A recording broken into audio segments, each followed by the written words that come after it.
Ladies and gentlemen, will you please welcome to the Friday Night Rock Show the one and only Bev Bevan. Such a drummer with such a band. Bev, how are you? Yeah, I'm fine, thank you. Right, I'd like to take you right back to the very start of your drumming career. Your father was a drummer as well, am I right? Well, he was, but I didn't know, because he died when I was 10. My mum didn't tell me anything until I wanted to start a band at school, Moseley Grammar School in Birmingham. And I asked her if I could have a kit of drums, which were about £35 back then in the early 60s, and which was a lot of money. And when she said yes, it came as a bit of a surprise.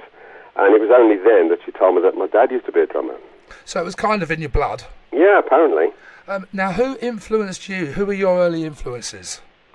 Well, these kind of, I guess they were nameless at the time, but I did find out some of the names later on. It was people like Hal Blaine, who used to play on all the Everly Brothers records, and Phil Spector Productions, and DJ Fontana, who was Elvis's drummer, and Earl Palmer, who played with Little Richard and Eddie Cochran. So you're going right back to quite early roots. Absolutely, yeah. That's when I first fell in love with American rock and roll music. And then the only person you actually saw to watch would be the Shadows drummer, who was Tony Meehan to begin with, then Brian Bennett. When Cliff and the Shadows used to be on TV quite a lot, and you could actually see a drummer. But influences were hard to come by back then. Now, Bev, after a few school bands, you finally ended up with Denny Laine and the Diplomats. Yeah, Denny Laine asked me to put a band together with him, another Birmingham lad, and we actually did really quite well. I mean, we around the Birmingham scene we did well. Got as far as getting a recording contract at EMI. Made some demos, and nothing ever got released. But they were good times, 63, 64. And then Denny left to form the Moody Blues. And did you not end up supporting the Beatles with that band at one point? We did, yeah. That was an absolute thrill. Yeah, we a place called the Old Hill Plaza, which is in Staffordshire, and it was our job to literally. It was right at the height of Beatlemania. I think they're just about to release like "She Loves You," I think it was, and yeah, we got the task of opening for them in front of these, thousands of. Well, it's probably only 1,000, but it's a lot, a big crowd of screaming girls. And it was the highlight of that band's career. You must have just hated that, Bev. All screaming girls all after you. Yeah, they weren't screaming at us though. They were screaming, "Get off! We want the Beatles." Now, after the Diplomats, you actually retired. How can you retire? And then I think you thought, no, I've had enough of this retirement. So you started the Move. Well, after the Diplomats, I had to go and find a job for 6 months to keep up the payments on my drums. And then Carl Wayne asked me to join Carl Wayne and the Vikings, which I did. And we went to Germany and did the German club scene, playing for, God knows, 6-7 hours a night. And then from that band, myself and Carl and Ace Kefford, the following year, joined forces with Roy Wood and Trevor Burton, and to form the Move in '66. But the Move was possibly one of the first supergroups. Well, it was a supergroup. Well, no one had heard of us outside of Birmingham, but yes. A Birmingham supergroup. It was a Birmingham supergroup, yeah.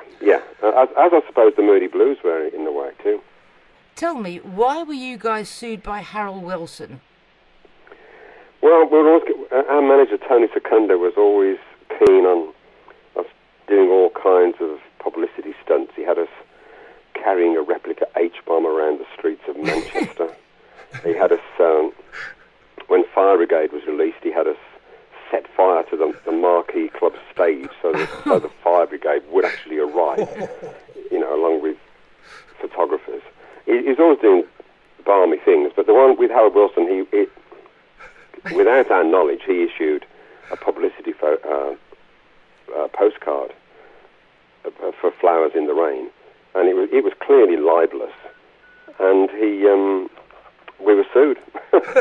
and it went to High Court, and it made, literally, we were the whole front page on every national newspaper because of that. And did he it win? was incredible publicity, but it was dumb. We lost all. The record was going to be a hit anyway. It was a great record. It was the first one on Radio 1, which would have ensured it being a hit anyway. And we ended up losing all the royalties from the A and the B side. And poor old Woody lost all the songwriting royalties as well. That's quite incredible. Thank you for that, Harold. Yeah, cheers, cheers, Harold. Harold. Jeff Lynne comes into the picture at this point, and between the two of you, you've got the Move and ELO running at the same time, but ELO sort of came out on top. Tell us how that happened exactly, Bev, please. That was a confusing time. We'd done our one and only Move American tour in '69, which this new Move album has captured. It's just been released, Move at the Fillmore '69. And that was the idea of that, was to release that album in 1970. But Carl left the band in '70, and that's when Jeff Lynne came onto the scene. But very much he didn't want to join the Move at all. He wasn't interested in joining the Move. But he and Roy were determined to start some new band. They weren't quite sure what band it was going to be, but they wanted to form a new band. And the Move pretty much financed the beginnings of ELO. So we were for almost 2 years. We were members of the Move and ELO at the same time. I remember seeing you on Top of the Pops. I think it was Roll Over Beethoven or something like that, and everyone's dragging their cellos around the stage, and it was quite spectacular. One thing that I did want to ask you very much, you know, the Out of the Blue spaceship, that tour was so big, wasn't it, Out of the Blue? Yeah. How did it feel sitting underneath that giant spaceship? It wasn't. I reckon the people that came to the show, the punters, the audience, I reckon they had probably more fun than we did, because it was an absolutely spectacular show with the spaceship opening at the beginning with all the lasers and the dry ice and this incredibly loud music, and the ending was incredibly spectacular as well. It all closed up and as though it was going to fly back into space. But actually playing in the thing was not a lot of laughs, really. It was made of perspex or something, and the sound in there was horrible. It was all bouncing back at you all the time. Yeah, with the Out of the Blue tour, that's spectacular tour to watch, but say maybe it was difficult to play because it was all very revolutionary, very new. And when the spaceship opened, the drums and in fact everybody came up on these risers, which were like sort of battery operated or whatever, or electrically operated, and sometimes they didn't work. So you were you'd be into the first number and you were still stuck under the stage, and you were. So this is literally a Spinal Tap moment. Oh, absolutely. But for real. It is the bass player trying to get out of the pod. Yeah. Brilliant. You had a fair old stint in Black Sabbath at one point. Yeah. Yeah, that was. We had, talking of Spinal Tap, I mean, they had the tiny little Stonehenge they all danced around, and we had the Stonehenge that was that big it wouldn't fit into arenas. But so it was one a great. extreme to the other. I did enjoy my time with Black Sabbath, and Tony Iommi remains to this day my sort of best mate in the music industry. Now talking of your best mates, an a school friend of yours who was also your best man. Please tell us. Oh yeah, I met a guy called Robert Norman Davis on my first day at school when we were 11 years old at Moseley Grammar School, who was nicknamed Jasper, so he was Jasper Davis, who later became Jasper Carrot. And yes, indeed, he was my best man. I was his, and we're still absolute best mates to this day. And I think you have a confession to make, Bev, about a particular song of his that you played on. Yes, I... You're guilty, aren't you, sir?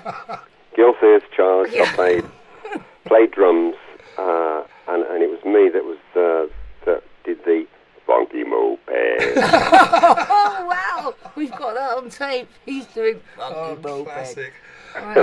Right, Bev, before we go, something that I ask every rock star that we interview. Are you ready for this one? I don't know. What's your favourite fish? My favourite fish? Yeah. Is that what you said? Yes.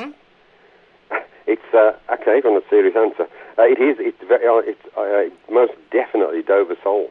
Oh, Really? Not had a Dover Sole before. I'm making a note of that. Yep. Bev Dover Bevan, Sole. Dover We've never Sole. had Dover Sole before. No, right. Fantastic. Oh, it's gorgeous. Love it. And another thing, I have to ask you this, Bev. One of your biggest fans, who I believe lives in Texas, would you give her a shout? You probably know her, or of her. Her name is Jennifer Gear. Yeah, yes, Jennifer gets in touch. We've never met, obviously. She lives in Texas, but she's obviously a brilliant fan, and she's gathering as many Americans around her, and a few people from other parts of the world as well.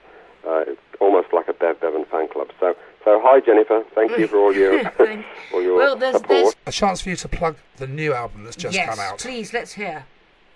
Yeah, I can recommend it. I mean, genuinely recommend it. It's getting the most amazingly good reviews. It's probably getting better reviews than any Move or ELO or Black Sabbath album I've ever played on. People just love it. I think it's because it's such a chunk of genuine rock and roll history. It's the Move in San Francisco in October 1969, recorded over 2 nights. We played 4 nights there, along with Joe Cocker and Little Richard.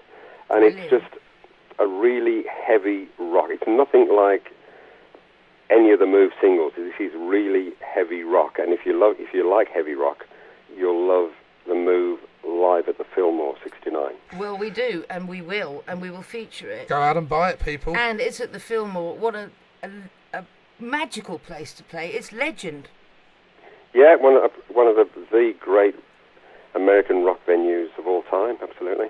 Bev, thank you very much for this interview. Yeah.